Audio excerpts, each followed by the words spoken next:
గౌరవ ముఖ్యమంత్రి గారు ప్రవేశపెట్టిన సంతాప తీర్మానాన్ని బలపరుస్తూ దేశ మాజీ ప్రధానమంత్రి మన్మోహన్ సింగ్ గారు వారి యొక్క రాజకీయ ప్రస్థానము సేవలు అన్నీ కూడా గౌరవ సభ్యులు గొప్పగా వర్ణించారు. అధ్యక్ష,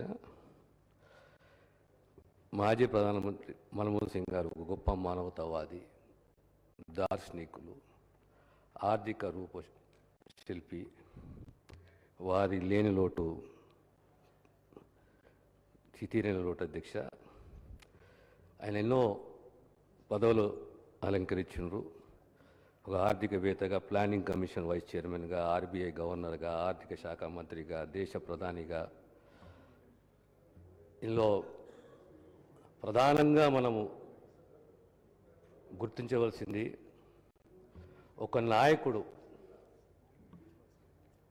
నాయకుడు ఇంతకుముందు గౌరవ సభ్యులు అన్నట్టు లాటరల్ ఎంట్రీ. ఒక వ్యక్తి ఒక గొప్ప ఆర్థిక మేధస్సున్న మహాశక్తిని గుర్తించి క్యాబినెట్లో తీసుకోవడం, ఆర్థిక శాఖ ఇవ్వడం, ఆనాటి ఆర్థిక స్థితిగతులు ఏ రకంగా ఉండేనో, మన జీడిపి పరిస్థితి ఏ రకంగా ఉండేనో 1990-91 ఆనాటి కాలంలో ఓ పాలసీని నిర్ణయం చేయడము, లిబరలైజేషన్, ప్రైవేటైజేషన్, గ్లోబలైజేషన్ అని చెప్పి దానివల్ల opening of the economy, banking సెక్టరే కానీ, ఇన్సూరెన్స్ సెక్టరే కానీ, కమ్యూనికేషన్ సెక్టరే కానీ, మరి ఇతర రంగాలలో విదేశీ పెట్టుబడులు ప్రోత్సహించడము, ఓ జీడిపి పెరగడము, ఆర్థిక స్థితి పెరగడము, దీనివల్ల ప్రపంచంలోనే దేశానికి ఒక గుర్తింపు రావడము, ముఖ్యంగా ఎకనామిక్ స్టెబిలిటీ అనేది మనం సాధించడము, ఇవన్నిటికీ కారణము ఆనాటి ఆర్థిక మంత్రి మరియు ప్రధానమంత్రి గారు తీసుకున్న నిర్ణయాలు. అధ్యక్ష, ఆ తర్వాత ప్రధానమంత్రిగా 10 సంవత్సరాలు కొనసాగడము, వారి యొక్క మళ్ళీ యొక్క ఇంటెగ్రిటీనే కానీ, కమిట్మెంట్నే కానీ, సింప్లిసిటీనే కానీ, దార్శనికత్వమే కానీ సోనియా గాంధీ గారు గుర్తించడం, వారిని ప్రధానమంత్రి చేయడంలో పాత్ర పోషించడం, ఆ 10 సంవత్సరాలు ఆనాటి ముఖ్యమంత్రి గారు తీసుకున్న నిర్ణయాలు, చట్టాలే కానీ, పాలసీలే కానీ, నిర్ణయాలే కానీ తాత్కాలిక ఉపశమనం కాదు, రాబోయే తరాలకు దేశము, సమాజము, ప్రజలు ఏ రకంగా ముందుకు సాగాలని చెప్పేసి తీసుకున్న నిర్ణయాలు.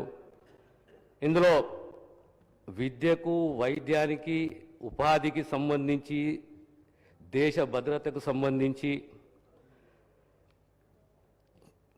ప్రపంచంలోనే ఇలాంటి చట్టాలు, అరుదైన చట్టాలు గ్రామీణ ప్రాంతాలలో పేద ప్రజలకు ఉపాధి కల్పించాలి, వలసలు ఆపాలి, ఉపాధి కల్పించాలి, దానికి గ్యారంటీ, ప్రభుత్వం గ్యారంటీ ఉండాలనే ఓ ఆలోచన రావడం, దాని చట్టరూపం తీసుకురావడం అంటే ఒక గొప్ప ఆలోచన. అధ్యక్ష, అదే రకంగా ప్రజాస్వామ్యంలో ప్రభుత్వానికి జవాబుదారీతనం ఉండాలి.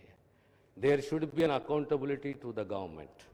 What ever policies, whatever decisions the government takes, పారదర్శకత ఉండాలి, ట్రాన్స్పరెన్సీ ఉండాలి, అకౌంటబిలిటీ ఉండాలనే ఉద్దేశంతో ఆర్టీఐ చట్టం తీసుకురావడము, అదే రకంగా పేదవాని ఆహార భద్రత కూడా ప్రభుత్వానిదే అని చెప్పి ఫుడ్ సెక్యూరిటీ యాక్ట్ తీసుకురావడము, దానికి తోడు నేషనల్ రూరల్ హెల్త్ మిషన్. అన్నిట్లో ఇంకో గొప్ప ఒప్పందం. అధ్యక్ష, ఆనాడు యూపీఏ కూటమిలో విభేదాలు ఉన్న అమెరికాతోటి అణు ఒప్పంద డీలే కానీ, ఇవన్నీ ఫారెస్ట్ రైట్స్ యాక్టే కానీ, తర్వాత ప్రధానంగా ఇంకోటి సమగ్ర భూసేకరణ చట్టము 2013 చట్టం. అధ్యక్ష, 1894 తర్వాత సమగ్ర భూసేకరణ చట్టం ఎప్పుడూ లేకుండే మనకు. కానీ 2013 భూసేకరణ చట్టాన్ని తీసుకొచ్చి ఒక గ్రామం మునుపు గురైన, ఒక సమాజం మునుపు గురైనట్లయితుంది.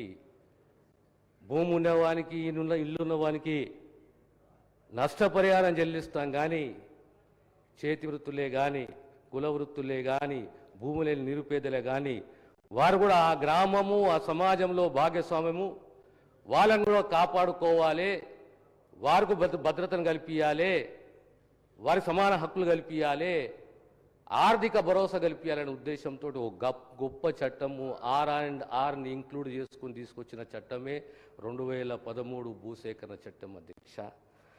అదే రకంగా ఇలాంటి ఆలోచనతోటి మహత్తర చట్టాలని, పాలసీలని తీసుకొచ్చి ప్రధానంగా ఏపీ రీఆర్గనైజేషన్ యాక్ట్, ఇది చెప్పక తప్పదు అధ్యక్ష.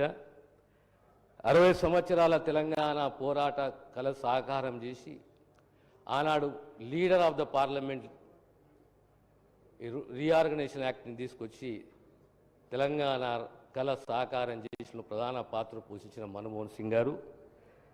ఇందులో ఒక్కటి ప్రస్తావిస్తున్న అధ్యక్ష, ఆనాడు తెలంగాణ అంశం పైన యూపీఏ కోర్ కమిటీ ఓ మీటింగ్ నిర్వహించి 3 ప్రాంతాల నాయకులు, ఆంధ్ర, రాయలసీమ, తెలంగాణ 3 ప్రాంతాల నాయకులను పిలిచి వారి వారి అభిప్రాయాలను అడిగిన నాడు, ఆనాడు దేశాన్ని నడిపించే అగ్రనాయకత్వంలో మన్మోహన్ సింగ్ గారు, దేశ ప్రధాని సోనియా గాంధీ గారు, రక్షణ మంత్రి గారు, హోంమంత్రి గారు అందరూ కూర్చొని ఆ ప్రాంత నాయకులని అడిగినప్పుడు తెలంగాణ అంశం పైన నేను రిప్రజెంట్ చేసినప్పుడు నాకు వారితోటి ఇంటరాక్షన్ సుమారు 35-40 నిమిషాల ఇంటరాక్షన్లో ఒక 2 ప్రశ్నలు అడిగారు. ఎక్కువ 2 ప్రశ్నలు అడిగారు. తెలంగాణ దేని గురించి, మీరు తెలంగాణ ఈ సాక్రిఫైస్ ఎందుకు అవుతుందని అడిగారు అధ్యక్ష. అది నా అదృష్టంగా భావిస్తా నేను జవాబిచ్చిన నా రోజు. ఈరోజు మన్మోహన్ సింగ్ గారు నాయకులు రాజకీయాల్లో, ప్రజా జీవితంలో హంగామా, ఆర్భాటం, ఆడంబరాలే కాదు, మానవత్వం, దార్శనికత్వం, పారదర్శకతో కూడిన సేవలు అందించవచ్చునని నిరూపించిన నాయకుడు మన్మోహన్ సింగ్ గారు. సింప్లిసిటీ, సౌమ్యుడు, మితభాషి, కానీ ఆలోచనలు, ఓ విజను, ఓ కమిట్మెంటు, వారిని చూసుకొని వారి ఒక స్ఫూర్తి, ఆదర్శవంతుడు. ఈ తరమే కాదు, రాబోయే తరాలు కూడా వారిని ఆదర్శవంతులుగా, స్ఫూర్తిదాతగా తీసుకొని ప్రజా జీవితంలో మనమందరం ముందుకు పోవాలి.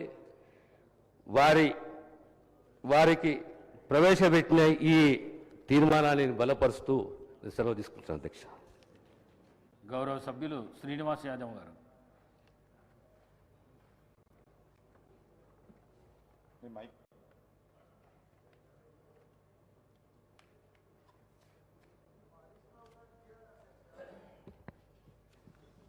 అధ్యక్ష, భారత మాజీ ప్రధానమంత్రి పెద్దలు మన్మోహన్ సింగ్ గారు మరణించడం, ఈరోజు ఈ శాసనసభ గౌరవ ముఖ్యమంత్రి గారు తీర్మానాన్ని ప్రవేశపెట్టడం, ఈరోజు మాట్లాడినటువంటి పెద్దలు అనేకమైనటువంటి అంశాలు మాట్లాడినటువంటి సందర్భం అధ్యక్ష. జననం మరణం అనేది సర్వసాధారణమైనప్పటికీ చరిత్రలో కొంతమంది వ్యక్తులు మిగిలిపోతారు అధ్యక్ష. దాంట్లో మన్మోహన్ సింగ్ గారు ఒకరని చెప్పి నేను ఈ సందర్భంగా తెలియజేస్తా ఉన్నా. అయితే 1990s 1991 ప్రాంతంలో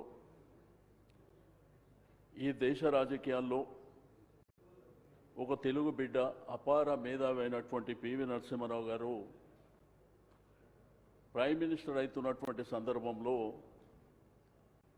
దేశ